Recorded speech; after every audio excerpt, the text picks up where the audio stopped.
So with me is Linda Tuck-Chapman. I probably don't need to tell you who she is. Everybody knows Linda. And I also forgot to mention her as faculty this morning. She's also the person who wrote all of the third-party risk management certification program. She is a renowned expert in risk. She's an advisor, educator, author, and expert. And she also is the advisor and president of Ontala Performance Solutions and an inductee into the SIGS Sourcing Supernova Hall of Fame. So thank you for joining me today, Linda. Next is Brad Killinger. He is the CEO of Sapience Analytics. And if you don't know this company, you need to know this company. They are so cool. One of my members actually got me turned on to a 40-minute conversation about how awesome they were. So I'm excited to have you here today and for sponsoring this panel, because it's a company it's going to change the way we source and what we do with our analytics. Anyways, there's a bunch of other stuff about Brad, but I'm just going to brag on how great your company is. I love you guys. We appreciate it. Thank you. And then Mike Megahy has more than 20 years of strategic sourcing and advisory experience in IT, HR, and various back office functions, and his expertise on service delivery models for outsourcing and shared services. So he adds a lot to this panel. And last but never least is Joseph Martinez. He's the Global Chief Procurement Officer at Bank of New York Mellon. He has a world-class supply chain and procurement professional with expertise in governmental and regulatory affairs and processes. And he has also been a CFO, and he has gone through SIG University with his entire staff, and he has to fly out because he just started a new job at BNY Mellon a month ago. So he decided he was going to come in and he'd make this panel work, and then he has a car waiting for him. So thank you to all of you for being here for this today. So, thank you. We have a few prepared questions that I'm going to just let the experts talk about, but we want to talk about innovations in sourcing. And since you have the experts on the stage, you need to ask your questions as well. So I'm going to start off with, how are you driving innovation and transformation in your organization for sourcing? I'm going to let you go first, Mike. Sure. So I think probably and I'm representing really kind of a couple different roles here. One's the consulting is really my background, but I'm also here for Windstream. And what they're doing right now is they've formed a procurement council.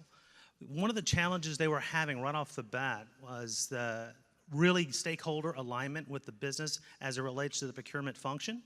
And so in doing so, they've created a forum or a mechanism for all of the various stakeholders within the organization to communicate how they would like to work with us. And so we would outline kind of a framework for how those services would be delivered, and they would provide us the information we would need to kind of work with them. And this includes things like, here's our budgets, here's our initiatives, here are the things that we really find very important, and it will help move the company forward. So this is one of the first areas that we're focused on, and this has led to other investments within our group, specifically around technology. Thank you. Joseph, do you have anything to add? I do. I'm going to have to speak about my most recent role. Prior to joining Bank of New York Mellon, because I've only been there less than a month.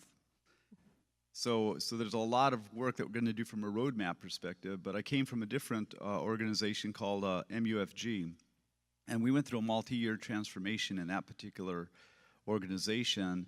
And in order to really start thinking about how we were going to do this, we created a series of initiatives called FODI, which was our Finance Transformation Optimization Initiative. And specifically within that, I started off by getting a front-to-back taxonomy put into place, because I needed to be able to see where we were actually spending our money.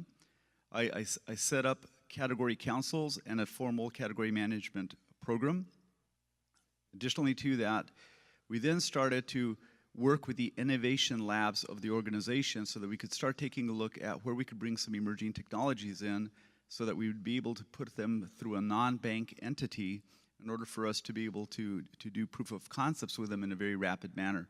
So this enabled us to do a number of things. So while I was there, I actually implemented robotics process automation in my accounts payable program. I used that for duplicate invoice processing. I eliminated several positions and was able to consistently bring that down to about roughly a minute and a half. In our T&E expense base, I put in we were using a system called Concur. We were doing a pre-approval audit. We had 60 people doing this out of the Philippines. I partnered with a company called AppZen.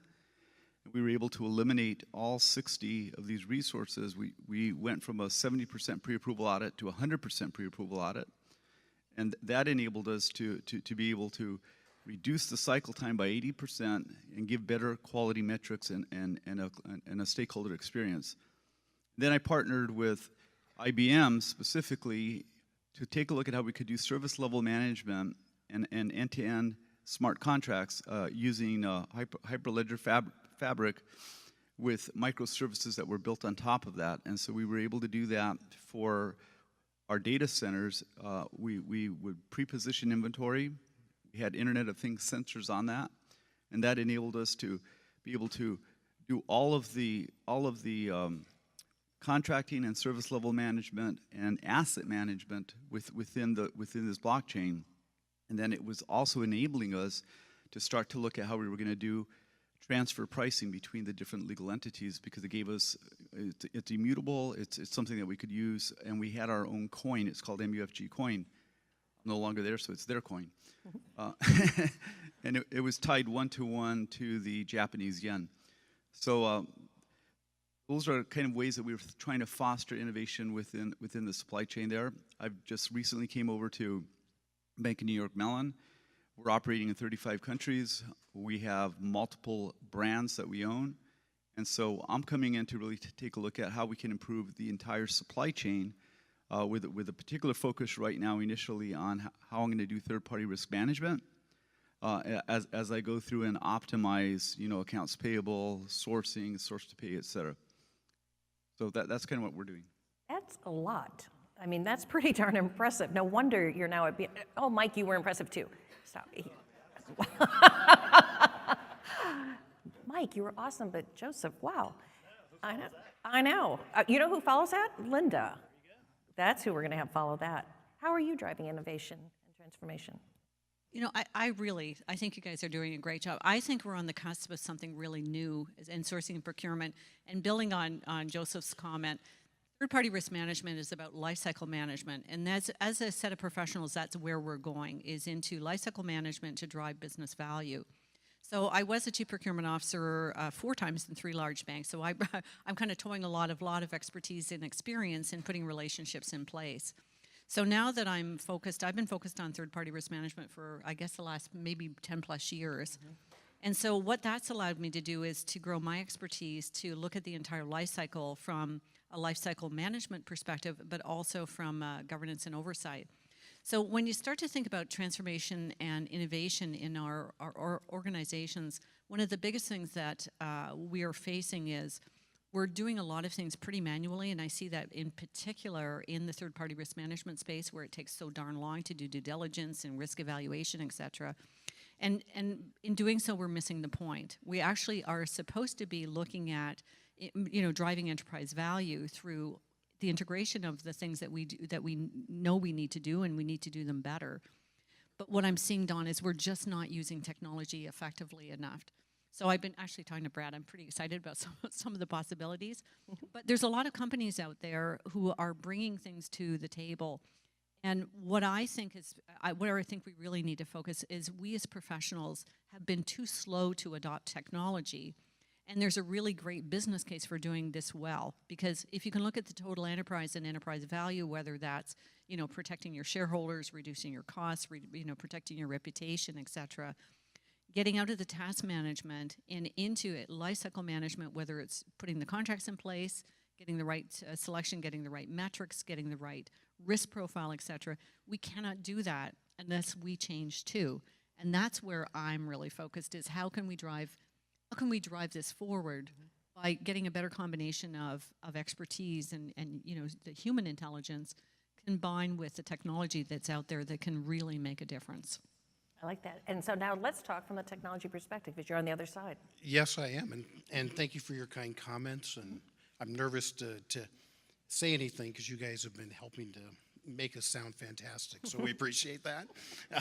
So let me just start out. And I think what we're seeing, and specifically from our company, our perspective, and I would just tell you that as CEO of Sapience Analytics, we use our own products, so I'm speaking kind of both as a leader of a company, as well as what we're seeing with our 100+ clients around the world.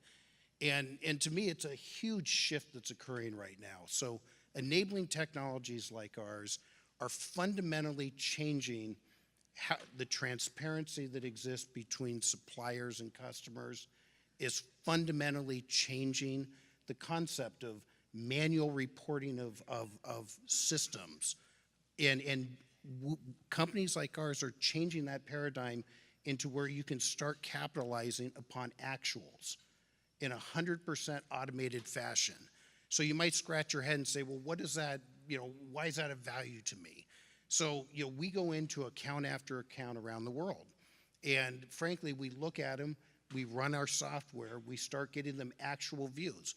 Great example, company has gone out, they've purchased 10,000 ServiceNow licenses. Reality is, they only have 4,000 people that have opened that software in the last 90 days.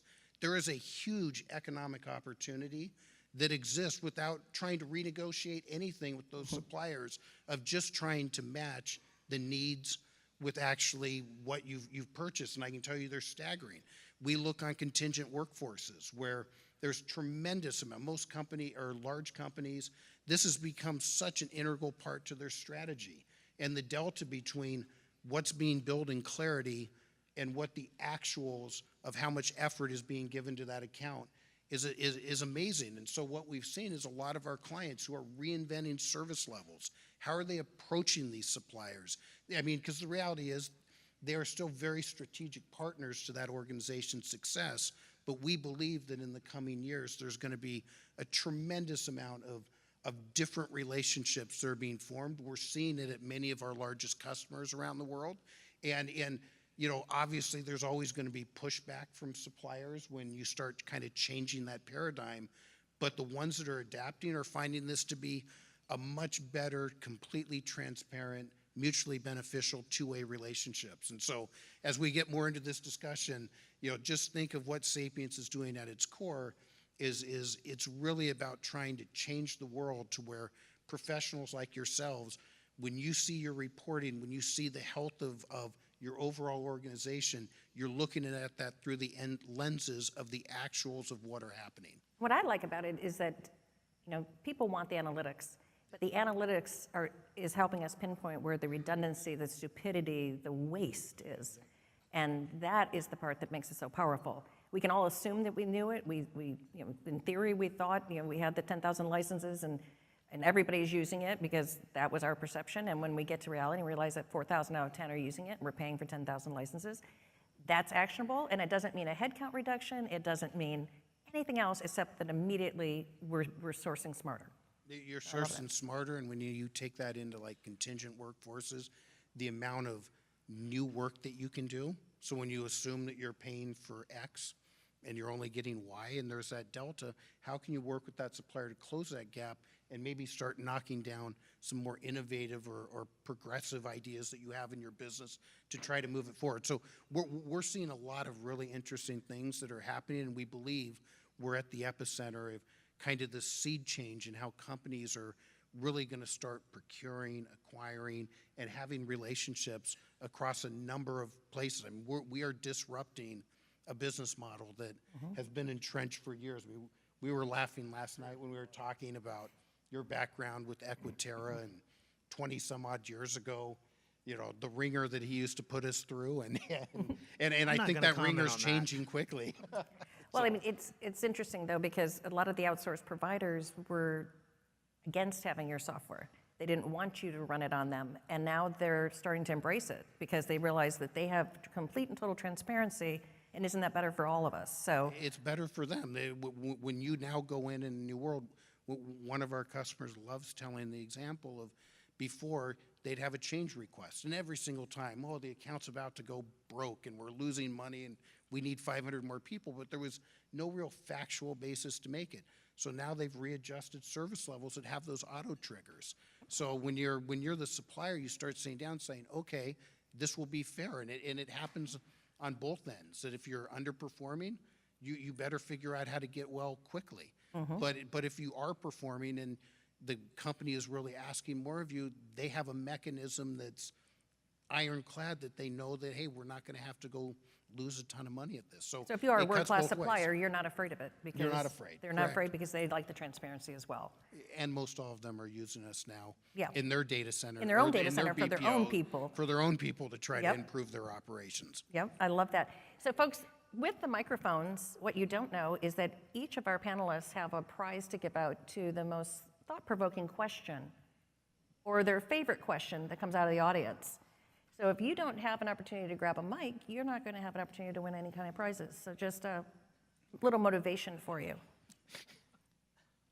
Plus, we want it to be interactive. Otherwise, I'm just going to have a personal conversation with these guys, and you can just eavesdrop. But I'd love to have you join us and jump in the conversation. Supplier relationships, huge, huge topic. And lifecycle management.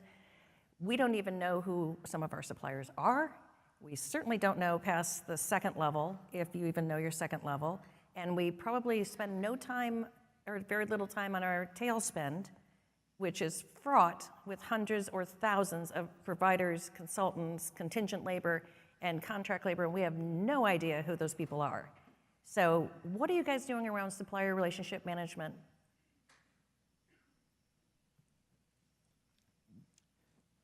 Again, less than a month where I'm coming from.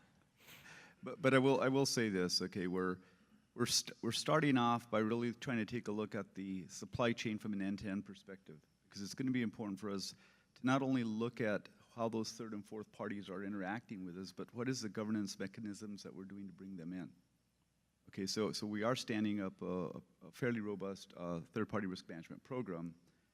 We're putting the tools to support that program into effect.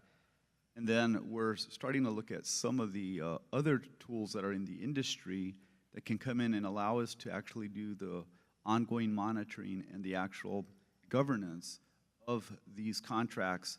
And then a lot of times when we're bringing in complex projects, you're going to have multiple suppliers that have to interact with each other.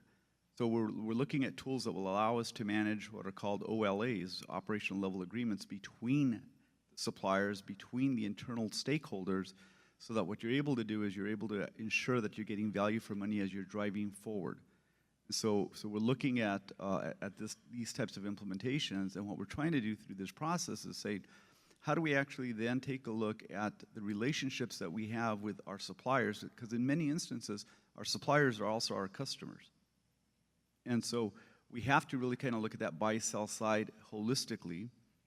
Obviously, we don't want to do any tying, but what we have to do is we have to understand that entire ecosystem across our organizations. And so there's a lot of work that we're having to do. I came in about 9 months into the project that has already been started, so I'm playing a little bit of catch-up to understand what they're doing in order to be able to drive that forward. But then I'm bringing in some new thought leadership relative to what kinds of tools and platforms we can utilize that are going to enable us to kind of leapfrog forward in what we're doing. I believe that you have to look at that whole risk across the life cycle, but then the ongoing monitoring is really where the value leakage occurs, because people race to contract. They do the third-party governance to get to contract, and if you don't get into that ongoing monitoring life cycle, you're going to see an erosion very rapidly of the value across those relationships. So it's an area that we're keenly focused on. Linda, you had a comment, right? One of the things that I've learned in really effective third-party risk management programs is that there is a separation between the tiering or criticality of the relationship and the risk profile of it. And I think earlier programs, if you have one in your organization, maybe blended those two things together. In fact, I was talking to somebody about this just this morning. So if you happen to be lucky enough to have technology to be able to sort it out, when you look at the criticality of a relationship, which is the reliance that the business or your organization has on a specific third party in the context of the whole, usually most companies have 4 tiers. So your upper tiers, your tier ones are really there. Everybody knows who they are because they can bring you to your knees immediately. And those are usually pretty well governed. And it's really the next layer down, those kind of tier 2. If you can separate criticality from risk, what it allows you to do is have much more focus and a better conversation with the business, because these are the organizations that they're relying on to deliver their goods and services to their customers. And that actually means that they're important to the business. So the risk profile in itself is actually, it's an evaluation of the controls at the third party and whether or not they match what you expect. And that's the actual risk profile. So if you're earlier days or if you have a chance to separate these two things, that I would highly recommend it, because it allows you to focus on which are the important relationships and therefore which ones are much more strategic to your organization. How do you grow them and make them richer? And I think building on really what you said, Joe, in the long run, once you've identified those, and you know, in procurement, you're usually done when the contract is finished, unless you have third-party risk management, and then you have to design frameworks and processes for the entire life cycle.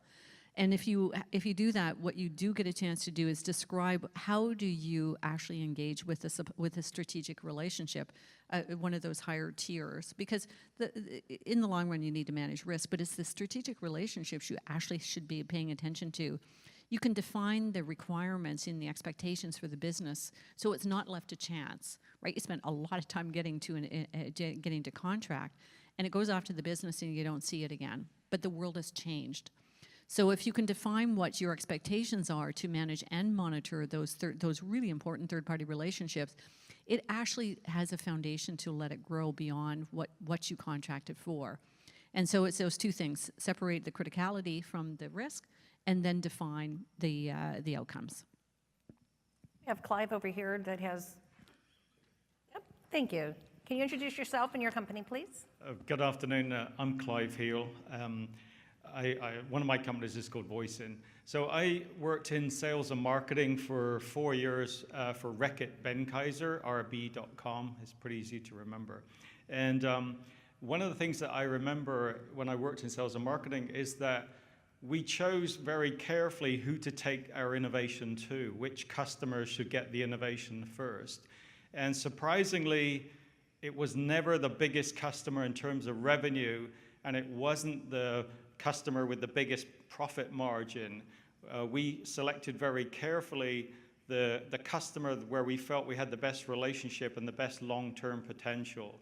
So I wanted to ask you, what are you doing to make your company as the customer of choice so that you get supplier innovation first compared to all the other companies they could take it to? I love that question. So I feel your pain. So look, I say that jokingly. It is quite interesting. So for us, just to give a perspective, I mean, our company, we've grown over 500% in the last 20 months, and so this is a really important question for us. I mean, at many levels. So, number one, we're in a position I can't go hire, you know, every single thing I want to get done. So selecting the right supplier relationships is absolutely critical for us. And so just because I wanted to tag on, like we look at, you know, transparency and alignment of values and goals. And so when you're a smaller company like us, critical that anybody we contract with, we believe we can stay with that. The other end of that spectrum is that it's been very interesting for us to see of kind of the, you know, take it the Fortune 500 accounts, how, you know, there is probably 25% on that list that I think they have culturally embraced the idea of innovation, which has allowed an idea like ours to grow into becoming a real serious company. And, you know, I still think 75% has put policies that are putting them in a major competitive disadvantage going forward, because there is no viable mechanism. They look and go, oh, here's this small company, even though it has great capital backing, it has a tremendous product, they drive a lot of money. You know what, they don't check all these boxes, and therefore we're going to throw them out. And that's costing these companies tremendous amounts of money. And so in my head, as we've gone through this journey, I've often thought, you know, for example, we're installed in 4 of the top 10 banks in the world. And the only reason we're not in 10 out of 10 is because 6 of them have said, oh, we can't do business, you know, you're too small or some other reason. But I'm going, but geez, you're letting your competition get ahead of you to the tune of, you know, 20 plus points of operating improvement. You go, okay, I guess. And so that's an area for us which incredibly frustrating. And I think one of the areas I'd challenge looking out in the future is how you take procurement and other strategic areas of a business, and you have to figure out a way of how to make that more flexible to accept, because I'm like on the other spectrum. First half of my career, I worked at Oracle, IBM, like at big companies, so you never had to deal with this. But in my new network and running around the bowels of Silicon Valley, I got to tell you, there is some real earth-changing stuff that will change the way businesses are done, but your company's going to get left in the dust if ultimately you have no mechanism to realistically bring these types of technologies in and take advantage of them. Well, you know, it was interesting. We just had our advisory board meeting, and I was surrounded by people that have that natural curiosity that Clint said this morning, that they want to know. And one gentleman, Doug from CNA, said, I used to get those 30 calls a day, and I'd let them ring to voicemail. They were my nuisance. They were my pain. Now I take those calls because something is changing every minute of every day, and I need to be educated. So I think that alone is a big shift, is that the good leaders are still and will continue to be curious, because we can't keep up with technology any other way. You've got to listen and learn all the time. But it felt so wonderful they said in the olden days, they didn't want to know what you did. I already have everything I need. Nobody has everything they need now, and they want to know what you do. So the whole mindset shift, and obviously MUFG, you had a lot of technology brought in at MUFG, so you must have been a customer of choice somehow. Do you think that was just your openness, your curiosity? I think part of that was that we actually, from the board level down, decided that this was something that we had an impediment to our competitive advantage through the current structures that we did. So we actually set up an innovation legal entity. So we set it up as a non-banking entity that we were able to then run our proof of concepts through there without having all of the draconian processes. So we came up with an innovation master agreement so that we would be able to work with some of these smaller fintechs and other organizations. And that gave us the ability to test new products and services that we otherwise would not have been able to bring in through the regular supply chain. That's so, awesome. So that's how we overcame that. Linda, you said, So this is really an exciting topic, and I think that is absolutely a solution. So I'm working with actually 4 executives in the banking world, and we're trying to come up with a framework. So I challenge you to think about this, and if you have any great ideas, we're going to publish in the fall. But there's a framework that you should put in your head, and part of it says, back to Joseph's point, you can't always onboard suppliers. Brad said he gets frustrated because they can't tick all the boxes. I don't think that you should think about it like that as a procurement professional. So if you put a framework in your head that said, okay, first of all, I have a need for speed. So the need for speed, so the head of procurement for TD Ameritrade said he has to onboard these fintechs within 2 weeks. You cannot get through these processes in 2 weeks. So that's where this started. So you've got a need for speed, and you cannot do what you normally do. Your second box says that the companies that you like to deal with, they are never going to meet your requirements in your control checklist. So back to what you said. So what are you going to do about that? And then on the innovation side, you've got new to us and we don't really understand it. And the other one is new to the world and nobody understands this. So if you put that framework out there in your own mind when you're approaching the marketplace, and think about how you're going to resolve for each of these. So Joseph said in their case they set up a separate company with an innovation lab, but I bet you had a bunch of rules about what went in there. And what you've also done is you created a DMZ, right? So it's a DMZ from the regulatory environment, but also to protect your company. So that's a great solution. So I just challenge you to think about what would you put in those 4 boxes in terms of how you're going to deal with these issues, because they're pretty real. And if you have any really good ones, if you would like to share them with me, I'll make sure you get credit when we publish. and Mike, what are you seeing? I just want to make a quick comment about it as well. I mean, as putting on my advisory hat, working with the Metro Atlanta Chamber Supply Chain Leadership Council, they're actually taking steps to create, and I hesitate to call it this, incubators, really putting in a mechanism or a place for various organizations to actually test, to basically do the acceptance out of the house, really try to understand where the values can be realized, what the cost models look like, all the various elements of what you would have just conducting business, and then ultimately what the ROI ends up being. So it's been really exciting in the Atlanta market, and I can certainly see that being on a global level as well. Thank you. And I think there's a question back there. Let me add just one more comment. In the financial services industries, there are some utilities that are cropping up to be able to do these third-party risk assessments. And this is really important because, as an example, there's one called TrueSight that was founded by J.P. Morgan, by American Express, by Wells Fargo, by Bank of New York Mellon, and I forget who the other one was. The bottom line is that we have a very high overlap of our suppliers. So this is one way, if they've already gone through the assessment process at JP Morgan, we can leverage that through TrueSight to help fast track the onboarding because we've already agreed to what those standardized assessment questions and requirements are going to be. So that's another way that old institutions like ours are trying to use these new utilities as another tool to help us fast track the onboarding of suppliers. Thank you. Hi, Sanosh Sakraya from Cigna. Data breaches. Nowadays, most of the data breaches is originating from a third party.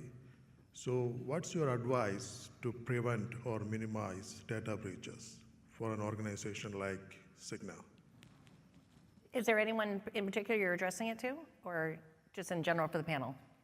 I would start with Joseph. Okay. Okay. Yeah, so again, when you go through this third-party risk management process, the longest pole in the tent is electronic information security. So this is a very necessary process and program where they go in and they rigor test the potential supplier to ensure that they're actually meeting the standards that are necessary. Do they have segregated networks? Are there, have they had a penetration test? Do they have a fourth party that might actually be Amazon or Microsoft Azure? So there's a whole process that needs to go through in a very formal documented manner. And then you go through the process of remediating whatever those risks are prior to getting a contract, or you have a formal risk acceptance process. And this again goes to the tiering that Linda was talking about, so that you're able to actually have a structured approach that is managing the risk, and that risk needs to be within the risk appetite of your bank. In my case, it's a bank. So we say that our stated risk management profile is a moderate risk. So we want to make sure that anything that is high or critical above that, we're putting extra scrutiny on it, and we're putting the right levels of governance around it. So having a formal program with a formal team that works to do this electronic information security is absolutely critical. The other thing I would tell you is that there are only two types of companies in the world. Those that have had a data breach and those that don't know that they've had a data breach. I agree. Mike? Yeah, I mean, I think from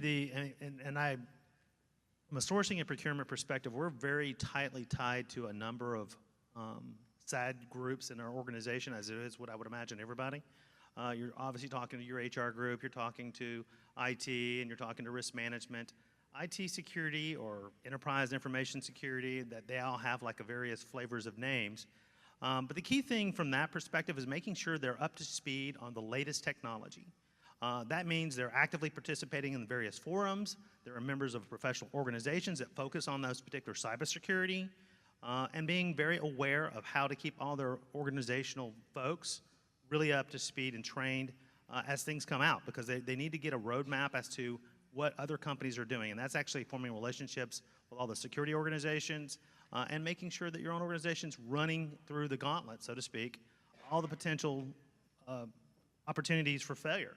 So as Joe was talking earlier about pen testing, spoofing technology, all these various aspects that would really contribute to make your organization more prone to being successfully not penetrated, but along the lines of being aware of it, because I think that's part of the problem is awareness. And one last point is everybody knows that data's messy, and you may have multiple versions, et cetera. And part of the problem you may be running into when there's a data security breach is in fact, the access to data has to be on a business requirement basis. There are a lot of companies that may have access to your data and they don't actually have a business reason to have access. So one of the things if you have a data scientist or some sort of data governance group, is to really go through and very systematically determine who has your data? What do they have? Do they really need it? And then also, when you're assessing controls, you can either accept that their controls are adequate or find ways to introduce compensating controls, because holding your breath and hoping for the best isn't going to work anymore. One additional other comment on this as well. On the contracting side of the house, one of the things that's been identified pretty early is that if you don't do enough master agreement review, as in like you have 10-year-old contracts out there, technology changes at a much faster pace than 10 years. So the idea is to actually do periodic reviews, especially around areas that include technology, or CPI, or PII, HIPAA, any of those elements that would be a part of your platform and in your network. Any of those accesses from a vendor perspective should be a real concern. I don't have a lot to add to it. I mean, in all of our large global customers, we deploy on-prem, and so ultimately we're, as a company, not handling nor have access to any of the proprietary operations data that companies are working with us to try to get for them. Thank you. So let's move on to performance information. Obviously, with the right information, we can make a lot better sourcing decisions, and we can move in the right direction. We have a lot of analytics and analytic companies that are coming to become part of SIG because they realize that procurement needs it so badly. So what kind of data sources are you using, and what are you seeing your other clients use, and what are you seeing all the folks that you work with use? Bradley, why don't you start with this one? You want me to start? Okay, great. So I think at the stage, at least where Sapience is right now, most of our customers are very focused on actually trying to find out the effort behind something. So whether that's understanding of, how a contingent workforce is performing, how, the idea, let's say you have a field services team that is out fixing things. I mean, trying to understand actual levels of effort and trying to understand what that looks like. So what work, how the work gets done, where it gets done, who does it, and being able to put together that complex picture. And I think it changes that entire idea around the sourcing, because it may very well be that in cases you have high performing people or assets or software, in other cases you don't. And I don't think there's been a true factually based way in the marketplace to be able to understand that and make those types of decisions. And that's where we've been focused on. Yes, please, Linda. It starts with defining what your expectations are and how you're going to measure performance. I'll be honest with you, I think that as a set of professionals, we need to do a whole lot better job in actually developing service level agreements that measure the right things the right way at the right time. So this is something that I have, it's very often left up to the business because supposedly they know what they want. They don't do that many complex agreements. They do know what they want. They do not know how to put it into a service level agreement that's actually going to give them what they want. And I know that from personal experience in working with my clients and working with executives in the firms where I've been an executive myself. So I think if we can start with that, and then it's basically on the back end, the measurement of it, we do require more technology and tools, because if you're relying on a report to come in from a third party, or you're looking at a screen, I don't think from a portfolio management perspective for a whole business unit that makes a whole lot of sense. I'd like to see more technologies that come in that allow a group manager, for example, a group head with a lot of relationships supporting the business, to be able to get a snapshot on what's actually happening right across the spectrum. And there are some technologies out there. I've seen it for example, I know that one of the software companies does, say, point of sale terminals tied into, lineups, et cetera, into stores, right? So they can see who's supposed to fix whatever it is that's wrong, and then they can look at the turnaround time, et cetera, and measure it down. But from services organizations, I can't say that I've seen any good examples of that. And that's really where this technology, I don't even know if it exists today, but that's what we actually need.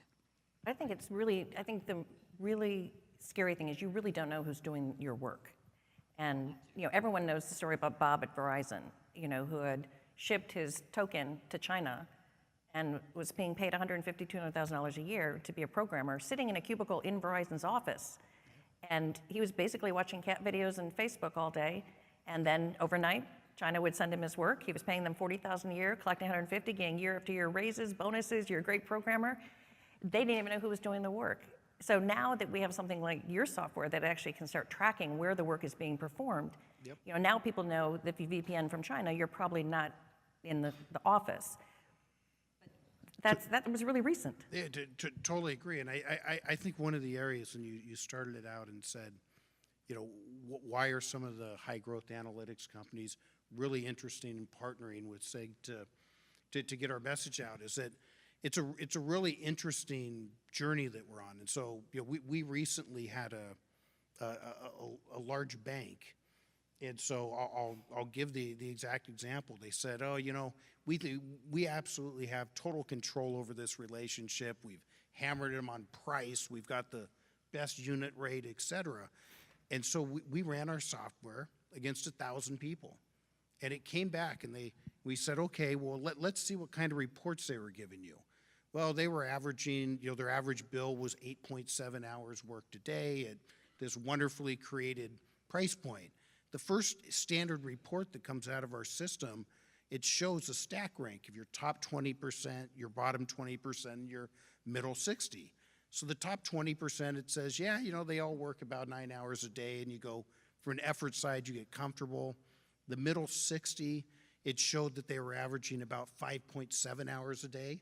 And you go, wait a second, I thought we were paying 8.7, so where'd that 3 hours go? The bottom 20% was working less than 2 hours a day of any effort, and that includes calendar time, on PC time, phone time, anything that they could do. And so you instantly look at that and you go, wow, like it doesn't take a rocket scientist to say, hey, Houston, we have some sort of an issue here. But I think where we need to get partnered up more and more with the procurement professionals, say, okay, we now know there's a problem, but how do we start to solve this?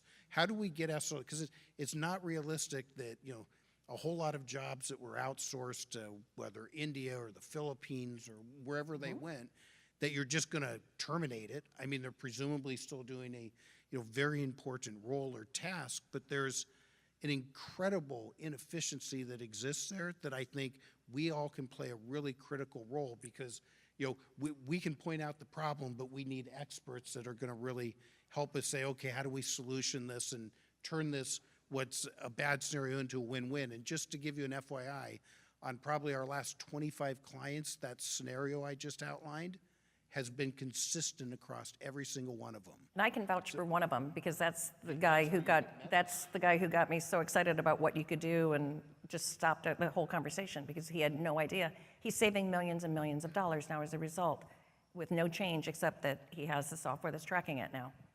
It's crazy. Anything to add, gentlemen? I'm going to take it from a slightly different approach. I think Edward Deming said it best when he said, that which is valued is measured, and that which is measured gets done. You can't measure something if you don't have a process behind it. And so I think one of the first steps that you have to do in order to start gathering the types of data that you're actually going to need is you need to understand your process from end to end. And I'm not talking only the procurement or the accounts payable. You need to really look at how your supply chain works. Then you need to come up with a standard taxonomy that is actually market-based, as well as ties back into your general ledger. And you need to be able to be sufficiently granular enough in order to be able to then, as time goes by and you spend through it, you're able to start to see where you're actually spending it. But you also then, there are technologies that are out there today, because we're looking at implementing some, that specifically will help you manage your post-contract process all the way down to the billing. And it would take inputs from companies like Sapience in order to be able to ensure that you're holding SLAs and KPIs with your suppliers that are real-time back into the work that they're doing. So if you take a look at many of the graduate schools in supply chain, one of the new required areas of study is to be a data scientist. They have to take classes in that. So if you look at the work that Rob Hanfield is doing over at NC State in his program, this is a focus. I'm actually bringing in some of those resources to help boost what we're doing. If you look at what Dr. Thomas Choi is doing over at Arizona State University, same thing. So we're starting to see a change to where they're focusing on data, teaching the next generation of supply chain professionals how to use it, and they're also focused on risk.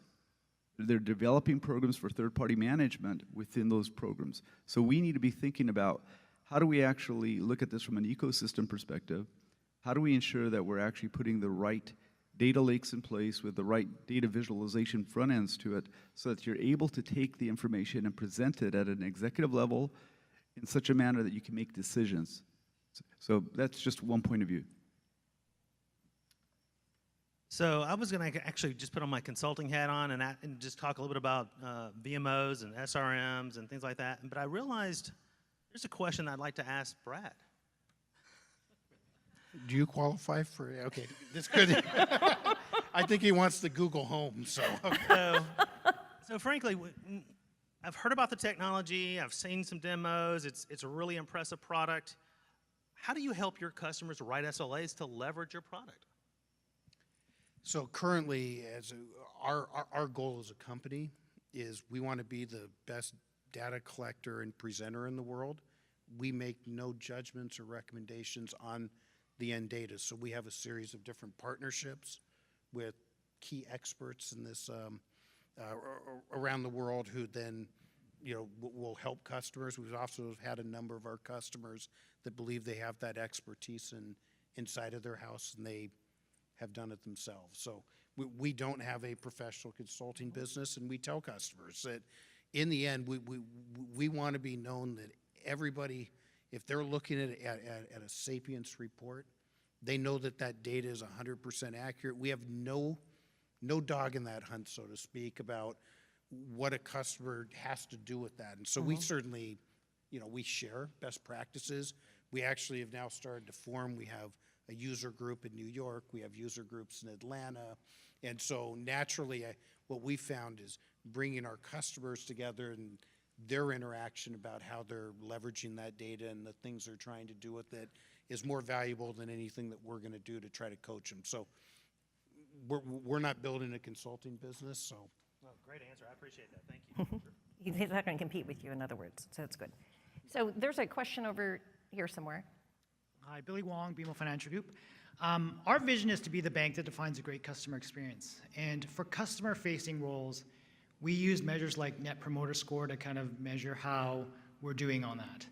For internal client groups like procurement, like HR, who are a bit removed from the actual end customer experience, how do you get them to kind of understand the role and the importance that they play in delivering on that customer experience? Like, would you think about implementing an internal NPS for groups like procurement? And maybe Joseph, I'd be curious to hear your perspective. Yeah, the answer to that is yes. Okay, now I'll give you a tangible example. There's somebody who works for me back over there. And the first thing I did when I got there, within the first week, I sent out a survey to everybody in my organization because I wanted to start doing a baseline assessment of what the current state was and the readiness for transformation.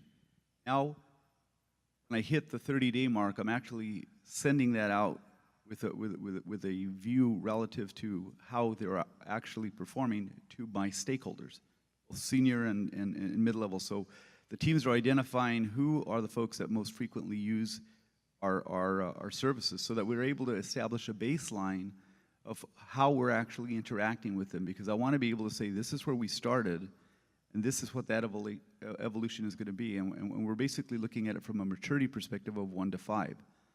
So then what I want to do, and we'll be at the end of each of our engagements, we want to make sure that we're getting a real pulse survey done. How did that team actually interact? So that we're able to get real-time feedback and we're able to work more aggressively towards becoming a trusted advisor, but more importantly, making sure that those folks that are actually delivering our service are actually know what their clients think of them. And so we've got to make sure that we're giving them something that's easily accessible, something that they will respond to, and that we'll be measuring the types of metrics that will ensure that the output that we're doing as an organization is clearly defined and adding value. Because everything we do ultimately is to take a look at the non-comp cost categories of our expense base, and we need to be able to see how that ultimately will improve earnings per share. And that's not necessarily done through cost savings. That's done through cost optimization and through time to market and through ensuring that we're actually helping the businesses achieve the outputs that they need. So I'd like to offer a slightly different perspective. I think that if your business partners are your clients and the customer is always right, when you have both your sourcing hat on and your risk management hat on, it may seem a little incompatible to do your job according to what's expected of you if, in fact, those are your clients.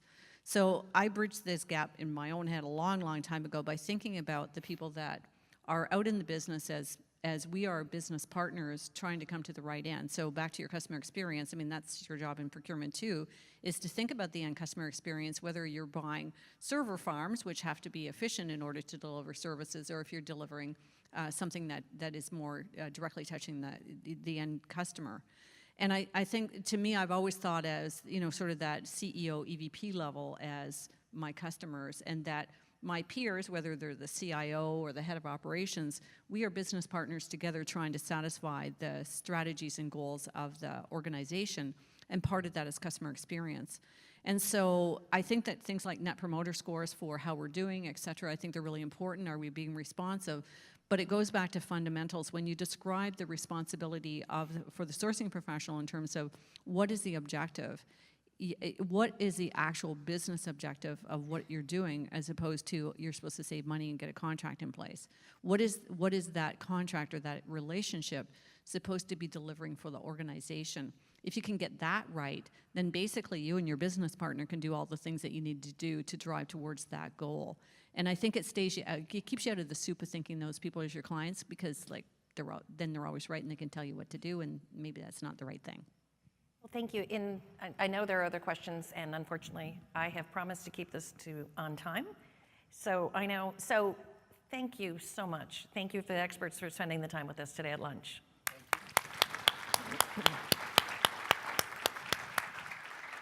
So just a few housekeeping items to go over with you. The winner of our Twitter contest as of today is Sarah Scudder from RSN. So Sarah, you won a $50 Amazon gift card, and you are a tweetaholic. We love you. And then remember the evaluations. Where do we find them? In the app. So please evaluate. We really want to know your thoughts, and we will then let the next top evaluator know tomorrow morning once we tally it for this afternoon. Now, what's coming up next? Oh my gosh, it's gonna be fun. Breakout sessions starting at 1:30. Ice cream break, yes. Ice cream sundae break at 3:15. 4:25, we have breakout sessions, and the beauty of these is we're rolling bars into the last breakout sessions of the day. And you cannot get a drink and leave. It's against law. You can't leave that room with your drink. So you have to go in there and spend the time in that session. And we will refill your cocktails if you'd like that as well. So we're going to entice you. We'll get you ice cream, then we'll get you a few drinks. But then we're actually going to give you a 2-hour break. And then I want everyone back here at 7 o'clock. We're going to have cocktail hour and amazing dinner. But you guys, you do not want to miss this talent tonight. To win America's Got Talent, you know it's got to be pretty phenomenal. This guy is going to blow your mind. So we have a great afternoon planned for you. So keep your devices down, stay in touch, and make sure you meet more palm trees this afternoon. Thank you, everybody.